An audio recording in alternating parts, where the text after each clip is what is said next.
Bismillahirrahmanirrahim. Alhamdulillahirabbil alamin wassalatu wassalamu ala asyrofil anbiya'i wal mursalin sayyidina wa maulana Muhammadin wa ala alihi wa ashabihi wa man ila yaumil amma ba'd. Para jemaah yang dirahmati Allah Subhanahu wa taala, alhamdulillah, puji syukur senantiasa kita panjatkan kepada Allah Subhanahu wa taala yang memberikan ketetapan iman dan Islam di dalam dada kita, disehatkannya, diberikan taufik dan hidayahnya, kita kembali dibimbingnya untuk bisa kembali melaksanakan sholat tarawih berjamaah.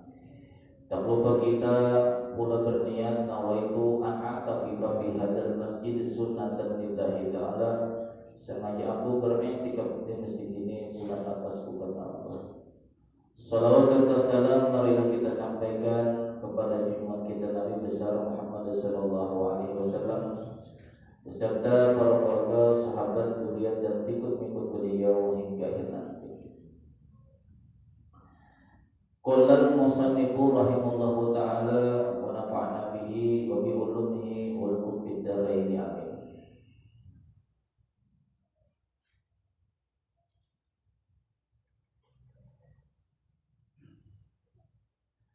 Pada minggu yang lewat kita telah membicarakan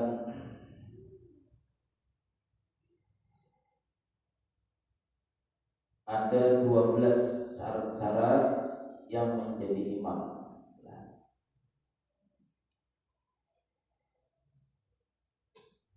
Syarat-syarat di dalam berimam. Kemudian kita masuk lagi yang ke selanjutnya, salisan al-haqqu bil imamah.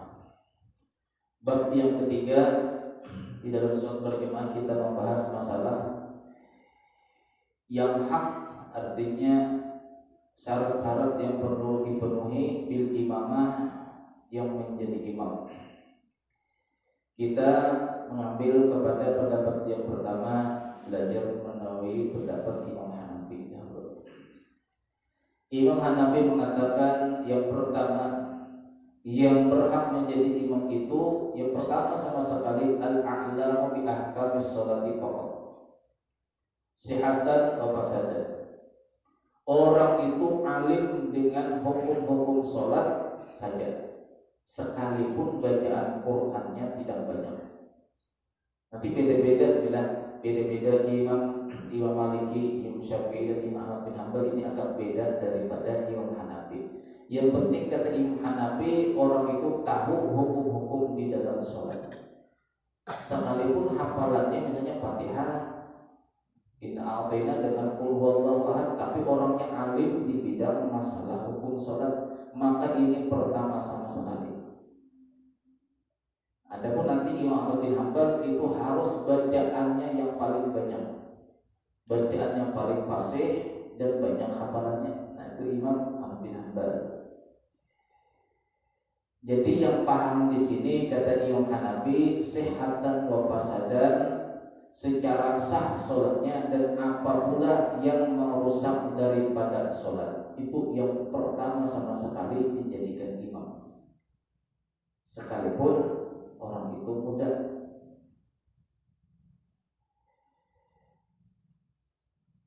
Bisyartin, dengan syarat ijtinamil fawahisi zahirati,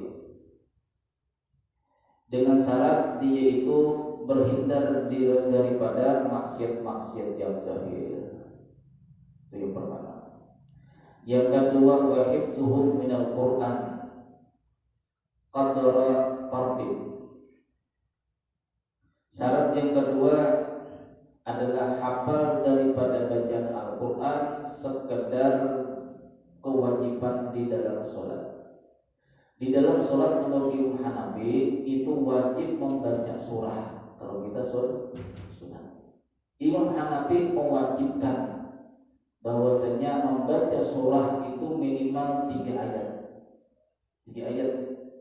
Jadi kalau misalnya hafal Yasin lalu lupa, batal sholatnya. Itu Imam Hanafi. Kalau misalnya hendak cerita, hendak membaca surah Tabarak, surah Al-Mulk, tabarakal ladzi biyadihi al-mulku wa huwa ala kulli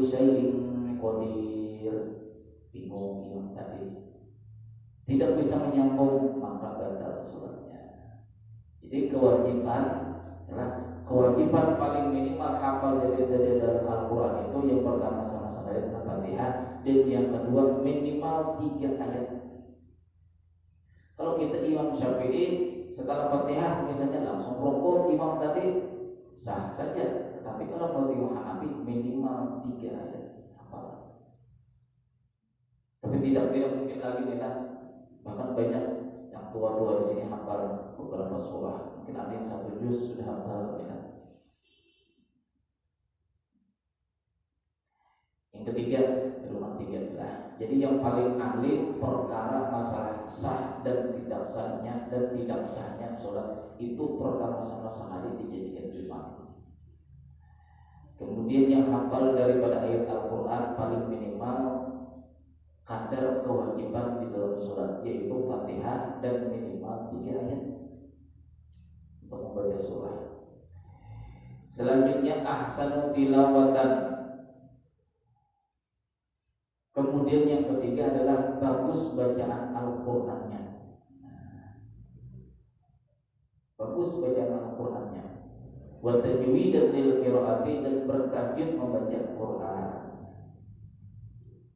3. Karena Nabi SAW pernah bersabda, kata Imam Hanafi, yaqumul qaumu aqra'u yaqumul qauma aqra'uhum li kitabillah. Hendaklah yang menjadi imam suatu kaum itu orang yang paling bagus bacaan li kitabillah ta'ala, bagi kitab Allah yaitu Al-Quran.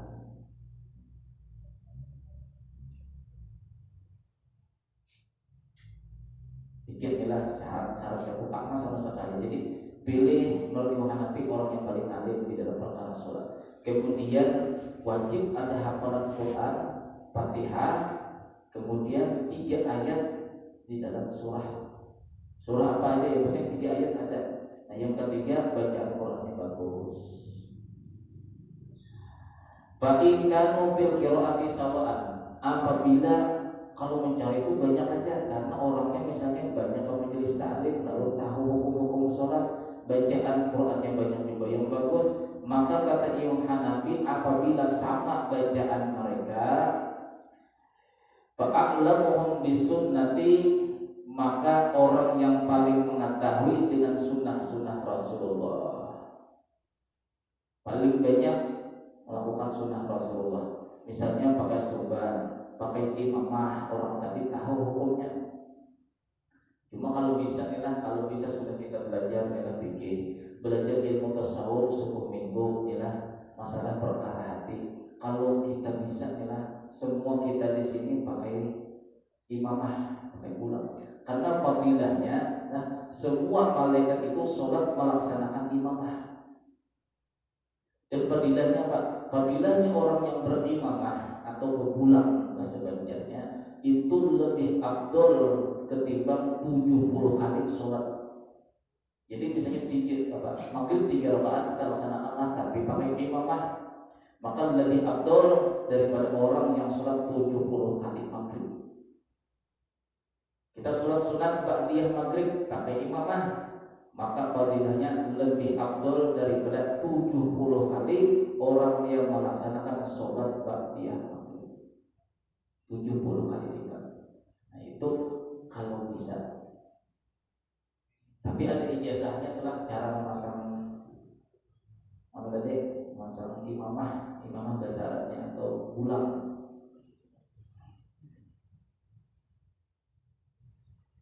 Yang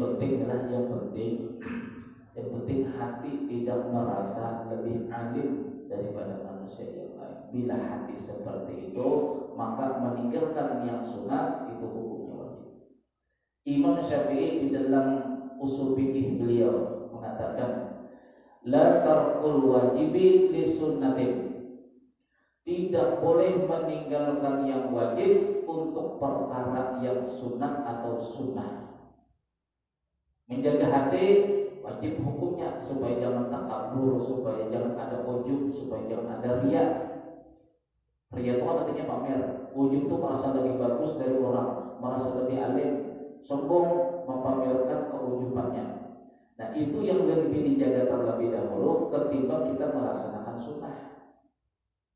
Misalnya nih mohon maaf kita pakai sorban di bahu, pakai imamah lagi pakai siwak misalnya. Lalu kita masuk masjid rasa biar hati kita ini merasa paling alim daripada teman-teman yang ada, maka hukumnya wajib kita meninggalkan daripada perkara sunnah tadi.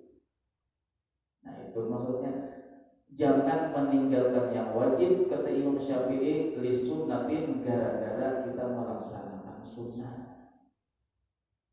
Hati wajiblah dijaga, hati wajib dijaga. Sunnah ya sunnah hukumnya. Karena nanti di akhirat adalah kalau sekarang yang zahir semakin dinampakkan, nanti di akhirat itu malah yang batin ini, yang tersembunyi di sini akan dinampakkan Allah Subhanahu wa taala. Misalnya di dalam dunia orang ini kelihatan seperti khusyuk. Nanti di akhir ketahuan nilainya itu apakah khusyuk apa tidaknya, itu di hadapan Allah taala ketahuan, dibongkar semua.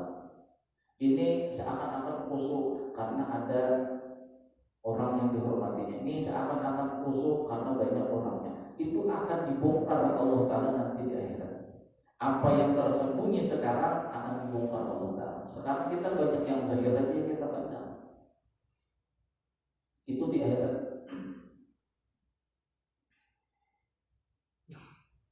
Jadi bila sudah orang itu alim, perkara sholatnya, bacaan Qur'annya bagus, hafal di antara beberapa ayat, 3 ayat paling minimal di dalam Al-Quran untuk dijadikan surah setelah Fatihah, maka yang keempat ini adalah orang itu harus alim atau lebih mengetahui dengan yang sunnah. Cuma begini malah ini kita ambil, karena ini dulu pelajaran yang diajarkan oleh almarhum guru sekumpul di tempat yang secara umum, maka boleh kita membicarakan ini secara umum sekalipun ini ilmu rahasia. Karena dahulu pernah kita ikuti pengajian almarhum guru sekumpul Marga Quran.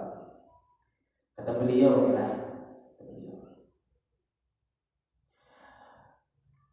apabila kita melaksanakan sunnah Rasulullah, pekerjaan zahir adalah pekerjaan zahir, supaya batin ini tidak bertentangan, maka yang kita ingat pada waktu melaksanakan sunnah Rasulullah itu kita ingat ini adalah perbuatan Rasulullah. Kata beliau. Dan inilah yang namanya, kata beliau dulu, inilah namanya sholawat batin. Kalau sholawat zahir kita bisa membaca, anak-anak kecil bisa membaca. Kalau sholawat zahir orang kafir atau non-muslim pun bisa membaca. Bisa. Tapi kalau sholawat batin, kata beliau, malaikat sendiri pun tidak bisa menghitung pahalanya. Jadi betulin dulu zahirnya, betulin batin kita, bukan merasa diri kita yang mengatakan inilah perbuatan Rasulullah dahulu. Itu namanya sholawat batin. Misalnya Rasulullah SAW, ada sahabat apabila Rasulullah SAW berjalan, jalan Rasulullah itu cepat dan kepala menunduk. Bila ada orang di samping beliau lebih dahuluan mengucapkan salam. Kalau umat akhir zaman apa? Pelengong, bahasa Banjarnya pelingong. Berjalan pelingong. Ini termasuk perkara yang menyalahi daripada sunnah. Nabi Sallallahu Alaihi Wasallam itu jalannya cepat, seperti kata sahabat, seperti orang yang baru turun gunung, cepat tapi menunduk ke bawah.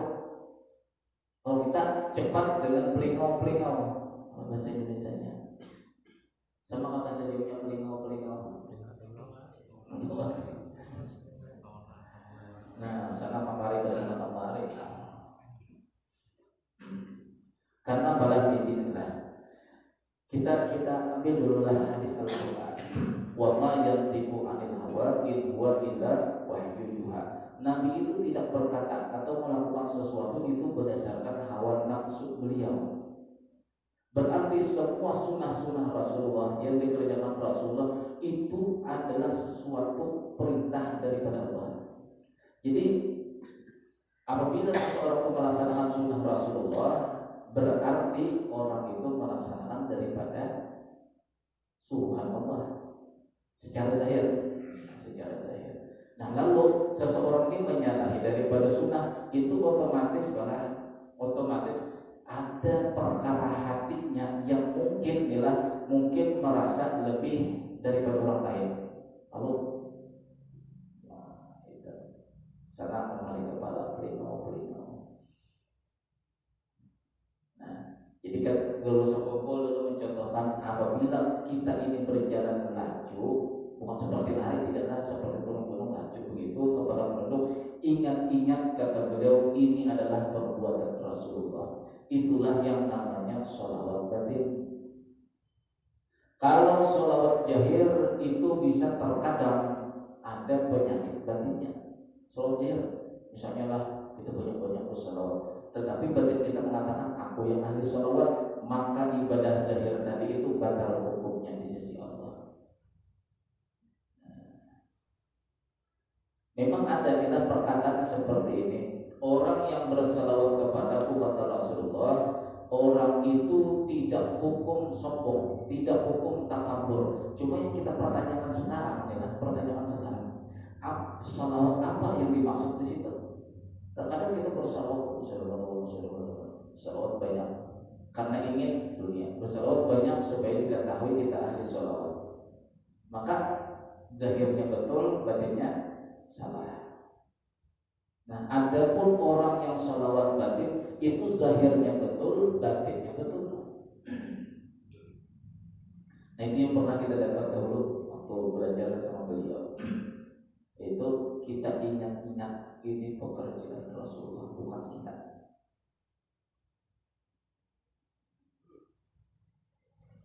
Itu pada jalan sekitar Saud lah. Pada jalan tauhid kita ingat-ingat bahwasanya ini adalah semata-mata perbuatan Allah. Itu jalan tauhid. Apakah sama? Sama baik.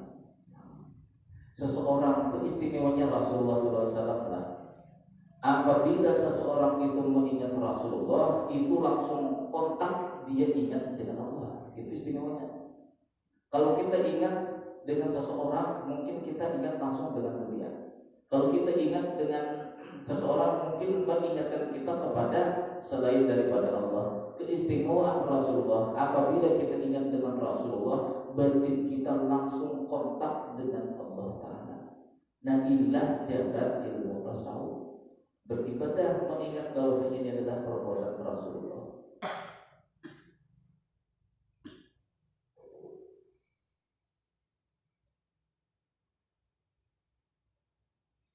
Orang dahulu itu lebih mementingkan batin ketimbang zahir. Buktinya Rasulullah mengajarkan para sahabat itu 13 tahun perkara iman, 13 tahun supaya beriman kepada Allah, percaya bahwa ini perbuatan Allah, ini bukan perbuatan kita.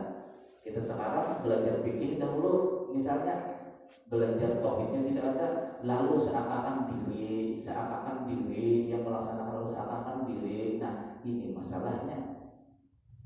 Ini masalahnya umat akhir zaman. 13 tahun digodok Rasulullah para sahabat itulah supaya betul-betul beriman. Arti iman apa? Percaya pada segi apa? Apakah percaya Allah Ta'ala kepada Tuhan kita sampai di situ? Bukan sampai di situ. Percaya kepada Allah itu percaya kepada keseluruhan alam ini, itu perbuatan daripada Allah. Itu paling minimal kita memahami sampai di situ tauhid. Kita percaya bahwasanya seluruh alam, baik diri kita ataupun di luar diri kita, bahwasanya ini adalah kudrat iradat Allah. Nah, itu sampai tertanam betul-betul di sini. Lalu apabila datang yang namanya hukum atau perintah Allah Ta'ala, mereka melaksanakannya dengan ikhlas. Kenapa? Karena sudah tertanam iman di sini. Nah, permasalahannya ada yang belum tertanam iman, masuk syariat Rasulullah, nanti aja. Kenapa nanti? Karena masih ragu-ragu. Dan Datang perintah Allah Ta'ala, wah enggak usah aja, masih aja banyak yang lain. Kenapa ragu-ragu bahkan malas mengerjakan? Dikarenakan imannya belum sempurna. Nah jadi kalau kita lihat kondisi seperti inilah, kondisi kita seperti inilah, maka jalan yang kedua, ya, kita di akhir zaman seperti ini, jalan yang kedua supaya sesuai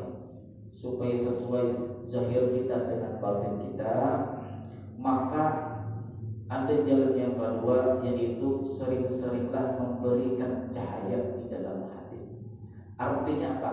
Artinya apabila hati kita ini bercahaya, itu akan sangat mudah masuk yang namanya kebenaran dan bisa kita memilih yang namanya kebatilan atau kesalahan. Ambil sebuah rumah adalah sebuah rumah, padam lampu, masukkan tahi tikus, masukkan tahi ayam, masukkan apa juga, masukkan makanan yang bagus, masukkan minuman yang bagus. Masuk aja juga tidak bisa memilih lagi kita. Kenapa? Karena gelap.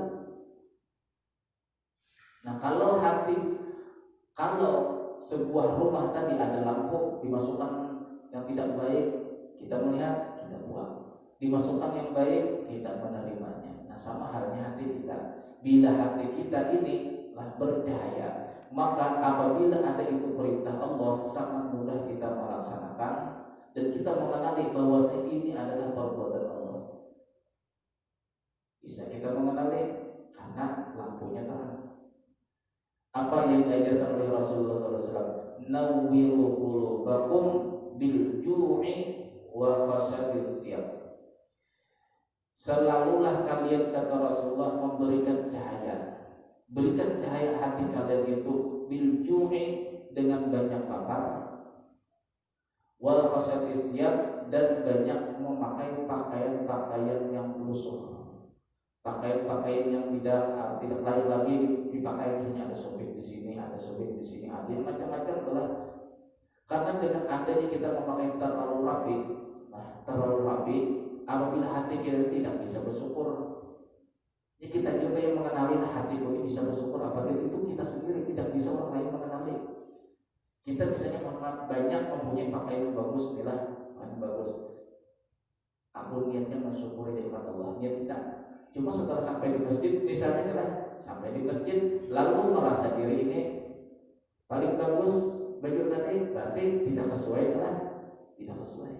Tapi apabila kita memakai baju yang tidak terlalu bagus, bahkan ada yang sobek-sobek, yang itu menjadi pandangan hati kita, maka itu lebih afdal ketimbang kita pakai baju-baju yang bagus. Jadi tergantung diri kita.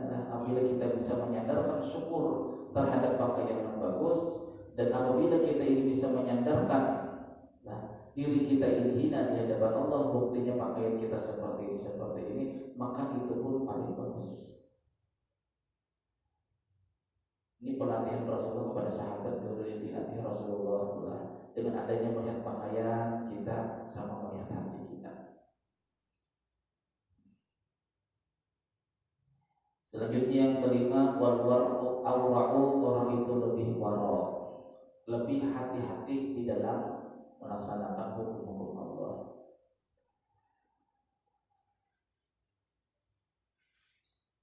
Ittiba'u syubhati, kemudian orang yang banyak menghindari daripada syubhat. Kemudian ittiba'ul muharramati, banyak meninggalkan, artinya berhindar daripada yang diharamkan Allah Subhanahu wa taala. Ini susunan Imam Hanafi. Apa dalilnya? Nah, bukan sekedar para imam-imam itu menyusun yang namanya syarat di dalam bab-bab fikihnya. Mereka berdasarkan hadis Rasulullah SAW, inna sirrakum antuqbala sholatakum. Sesungguhnya, kata Rasulullah, kebahagiaan kalian itu ada antuqbala sholatukum, bahwasanya diterima sholat kalian, itu paling bahagia, kata Rasulullah. Lalu kata Rasulullah, fal ya'ummukum ulama'ukum, hendaklah apabila ingin sholat itu diterima, kata Rasulullah, fal ya'ummukum ulama'ukum, hendaklah yang menjadi imam kalian itu orang yang alim di antara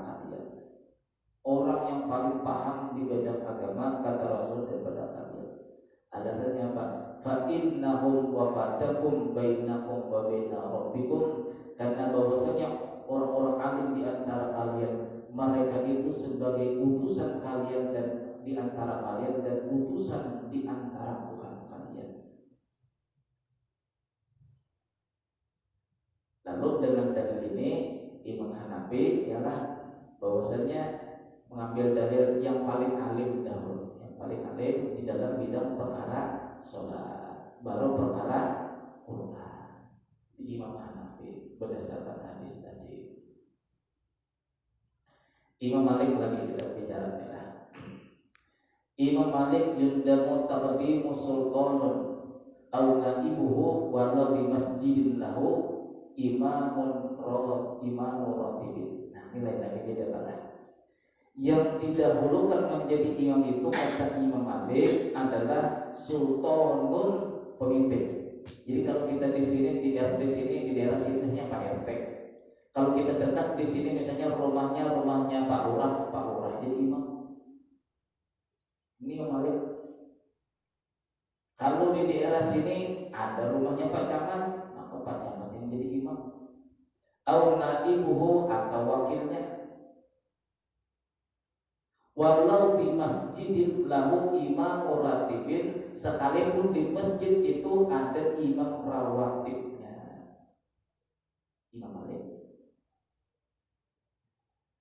Karena hikmahnya banyak adalah kalau seorang pemimpin di suatu daerah yang menjadi imam, itu hikmahnya suatu luar biasa bagi masyarakat.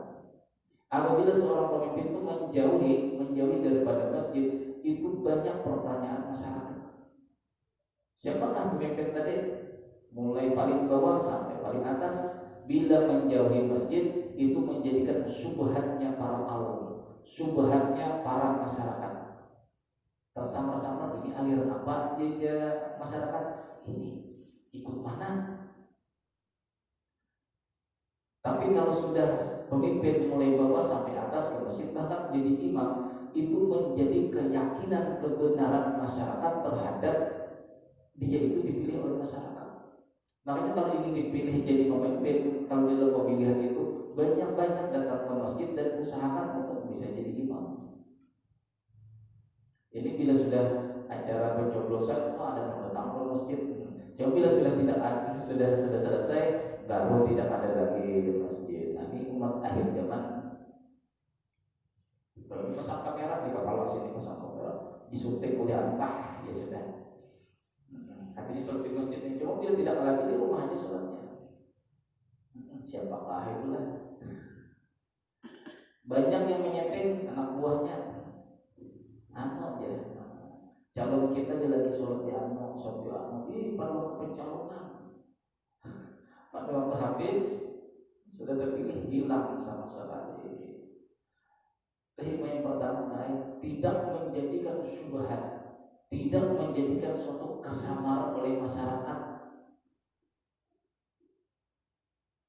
Lalu ada wibawa pemimpin tadi. Apabila seorang pemimpin itu ada wibawa di masyarakat, nah masyarakat itu sangat mudah untuk mengikuti daripada arahan pemimpin.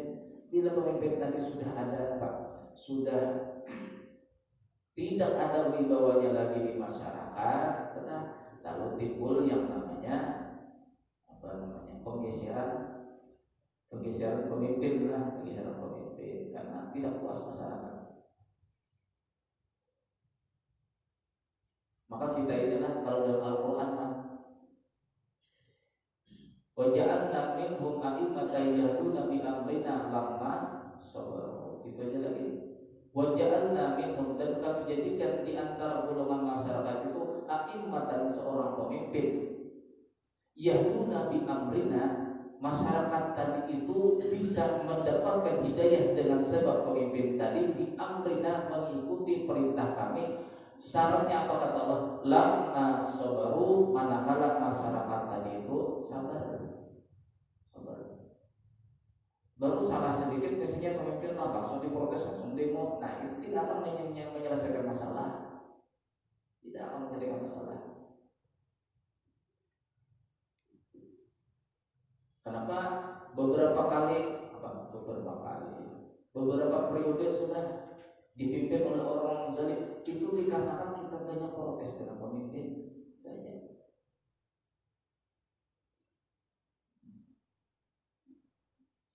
Jadi kita apa?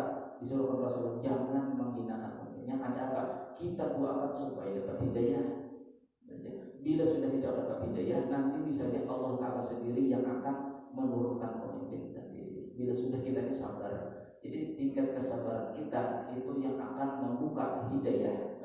Akan ada pemimpin-pemimpin yang baru, yang bagus mengikuti daripada arahan Allah Subhanahu wa Ta'ala. Itu dari lama sabaru wa kanu bi ayatina yuqinun. Jadi Imam Malik inilah mengatakan yang menjadi imam itu paling bagus adalah pemimpin. Mulai paling bawah sampai atas tergantung daripada daerah yang didekati oleh pemimpin tadi.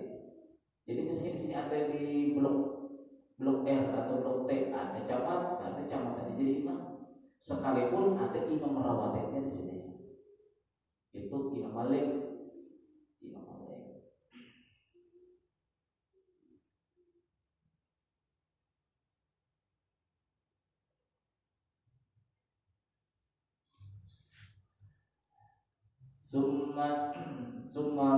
Summa imam muratib, kemudian baru imam rawatib. Jadi kata pemimpin, anu aja itu jadi imam rawatib.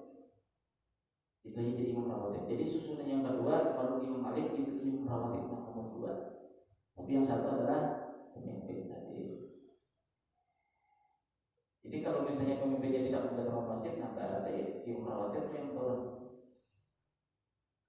Summa rabbul manzili, kemudian yang memiliki atau tuan rumah di dalam masjid tadi. Maksudnya ini pengurus masjid, kalau bisa itu ketua masjidnya, habis itu wakil pengurusnya, kemudian seterusnya itu susunannya. Jadi bila tidak ada imam rawatib, ini adalah rabbul manzil, orang apa? Pemimpin di tempat itu tadi. Siapa? Yaitu ketua masjid. Bila ketua masjid tidak bisa berhalangan, baru wakil ketua, dan seterusnya sampai ke bawah. Nah itu susun Imam Malik.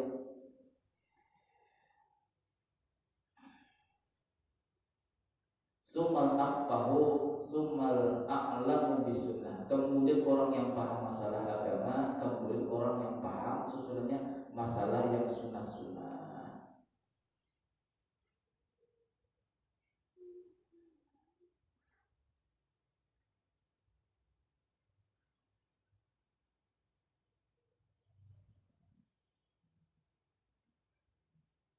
Nah itu susunan Imam Malik. Dan selanjutnya itu mudah aja kita kenali. Nah kemudian Imam Syafi'i. Nanti paling akhir itu paling akhir itu nanti orang yang paling tampan mukanya itu paling akhir. Jadi ini susunnya ini sama ya kan, pemimpin juga misalnya adalah kemudian orang ini apa termasuk pengurus masjid, imam rawatib, pengurus masjid susun, kemudian orang yang paham masalah agama, kemudian orang yang paham masalah sunnah Rasulullah, kemudian hadis Nabi, kemudian orang yang paling bagus bacaan Qur'annya, kemudian orang yang lebih dahuluan masuk Islam, artinya orang yang tua-tua. Bila sama juga tua-tua semuanya, kemudian dicari orang yang nasabnya itu lebih tinggi, nasabnya itu lebih bagus, misalnya dia keturunan Rasulullah atau apa. Baru akhlaknya, kemudian bagus pakaiannya dan lain sebagainya. Itu kalau segi susun seperti itu. Nah kemudian Imam Syafi'i ini hampir sama dengan Imam Malik. Kita adalah al-wali bi mahalli wilayatihi. Yang paling afdal itu jadi imam adalah pemimpin di suatu tempat kepemimpinannya. Jadi Imam Syaukani inilah termasuk murid Imam Syafi'i. Apa maksud perkataan Imam Syafi'i ini? Pemimpin yang berada di wilayah kepemimpinannya. Jadi Imam Syaukani ini membahas masalah perkataan Imam Syafi'i. Ini kata beliau maksud daripada Imam Syafi'i di sana, maksud pemimpin di sana adalah as-sultanul ladzi ilaihi wilayatu umurin nas. la sahibal baiti wa nahwihi, yaitu seorang pemimpin yang memimpin tadi memimpin adalah perkara-perkara manusia. Bila manusia membutuhkan, pemimpin tadi menyanggupi. Bila manusia yang lain memerlukan apa, pemimpin tadi menyanggupi. Jadi kalau bisa itu pemimpin itu segala hal bisa. Memandikan mayat. Nah, pemimpin yang paling ampuh adalah Imam Syafi'i adalah pemimpin yang paham masalah agama. Di komplit masalah kepemerintahan bisa, masalah keagamaan bisa. Ini yang paling ampuh menurut Imam Syafi'i yang dijadikan imam. Kalau Imam Malik tadi apa? Imam Malik yang penting pemimpin adalah pemimpin. Imam Syafi'i ini lebih mendalam, kata Imam Syafi'i adalah orang yang memiliki wilayahnya tadi ini dia bisa menguasai perkara manusia. Misalnya perbandingan A ini orang alim, B ini mestinya pemimpin. Kalau kata si A tadi jangan pilih, seluruh masyarakat tidak memilih. Kata si B pilih, separuh masyarakat memilih, separuh masyarakat tidak memilih. Maka yang mana dimenangkan adalah si A tadi. Jadi siapa yang paling banyak mau mengikuti perkataan orang tadi, maka orang itulah yang namanya pemimpin perkara masyarakat. Jadi kalau disimpulkan sama sekali, yang paling afdal itu adalah orang yang memimpin di suatu masyarakat, tetapinya dia bisa juga lah memenuhi daripada perkara masyarakat. Itu yang paling afdal. Kepemerintahan bisa, keagamaan bisa. Keagamaan misalnya apa bisa? Pemerintahan apa? Mengurus ini masyarakat. Ialah pemerintahan begini. Jalan macam-macam. Perkara agama apa? Ada orang kematian datang. Ada orang bertahlilan misalnya datang. Ada cara agama datang sambutannya. Ada acara apa pun di dalam bidang agama, pemimpin tadi adalah itu yang paling afdal menurut Imam Syafi'i menjadi imam. Tapi bisa sekarang sangat sulit cara seperti itu. Sulit. Jadi ibaratkan kita ini mau pilih pemimpin yang menurut ulama-ulama salaf dahulu lebih bagus, itu cari pemimpin yang paling rendah sampai paling tinggi, yaitu pemimpin yang paham di dalam bidang agama. Kalau masalah pemerintah ini bisa pelan-pelan belajar, ya udah mengurus KTP, mengurus apa lagi? Kakak, mengurus kesini itu sambil jadi pemimpin tadi bisa sambil belajar. Jadi misalnya kita menjadi pemimpin ini kita pilih di antara orang-orang yang senang atau bahkan istiqomah sholat berjamaah, itu yang paling patut dijadikan pemimpin. Karena perkataan dia itu bisa mengarahkan masyarakat kepada sesuatu yang baik. Juga pemimpinan beliau nantinya bisa mengarahkan masyarakat itu kepada kesejahteraan masyarakat. Nah ini yang paling afdal dijadikan pemimpin, mulai yang paling bawah sampai paling atas. Dan ini yang paling patut dijadikan imam. Nanti Imam Syafi'i adalah cara Imam Syafi'i. Apa hadisnya? Nah, jadi ada hadisnya. Imam Syafi'i itu berdalil. Rasulullah Shallallahu Alaihi Wasallam bersabda, la yaqumur rajulur rajulan. Janganlah seseorang itu menjadi imam kepada seseorang orang lain fi sultanihi, di dalam kekuasaannya. Kita ulang. La yaqumur rajulu ar-rajula fi sultanihi. Janganlah si A ini mengimami si B, yang si B tadi ini memiliki wilayah di daerah situ. Jadi kalau misalnya orang ini memimpin, dia lagi menjadi imam. Nah, itu yang paling bagus. Janganlah seseorang itu mengimami akan makmum tadi ini memiliki wilayah atau kekuasaan di tempat itu, kata Rasulullah.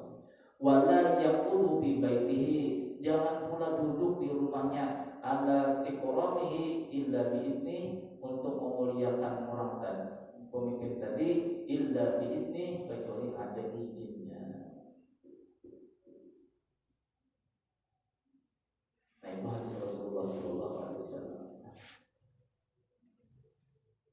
Jadi apabila sudah seperti itu adalah tidak didapat pemimpin tadi paham agama, pemimpin tadi di masyarakat bagus tidak ada, maka jalan yang kedua adalah wayuqaddamu ghairuhu,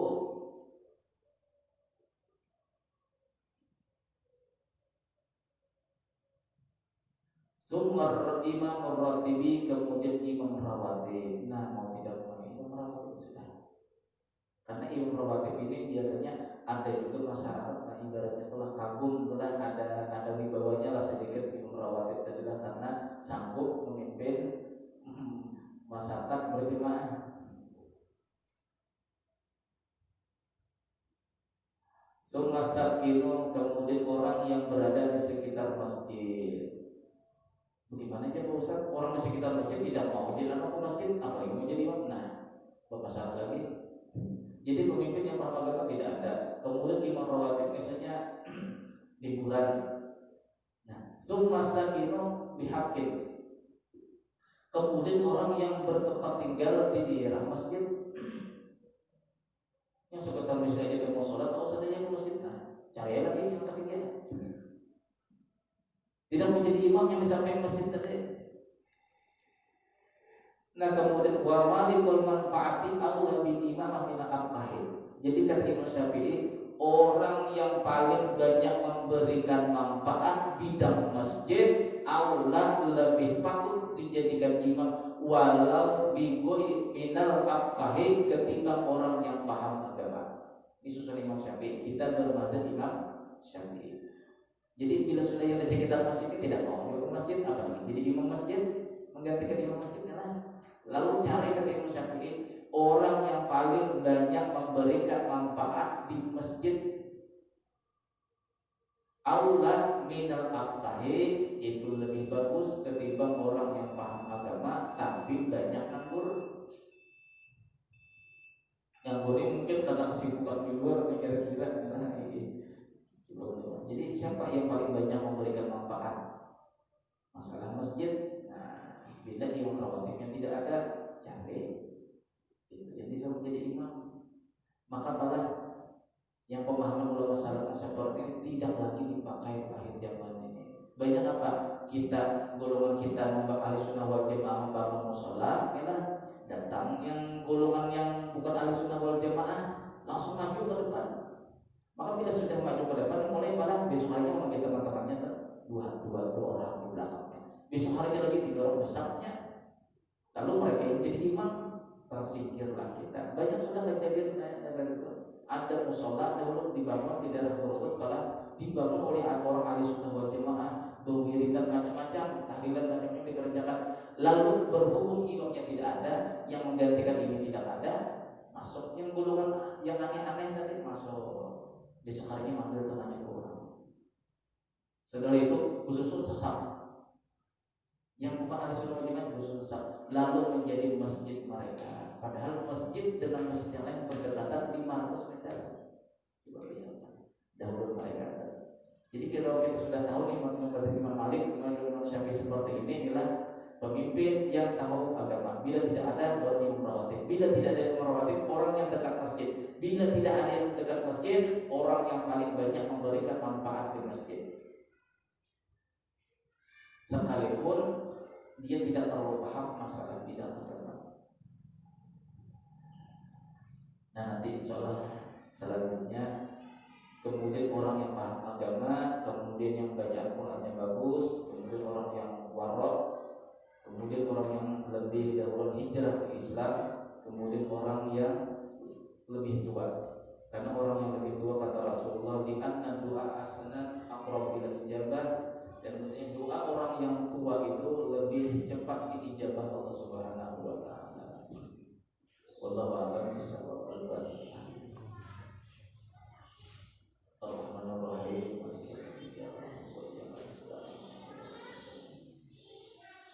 Bismillahirrahmanirrahim. Alhamdulillahirabbil wassalatu wassalamu ala asyrofil anbiya'i wa sayyidil mursalin ajma'in. Allahumma ighfir lana ma akhtana wa ma ta'ammadna wa ma asrarna wa ma a'lanna wa ma anta a'lamu bihi minna anta al-muqaddim wa anta al-mu'akhir la ilaha illa anta al-hasanah wa bil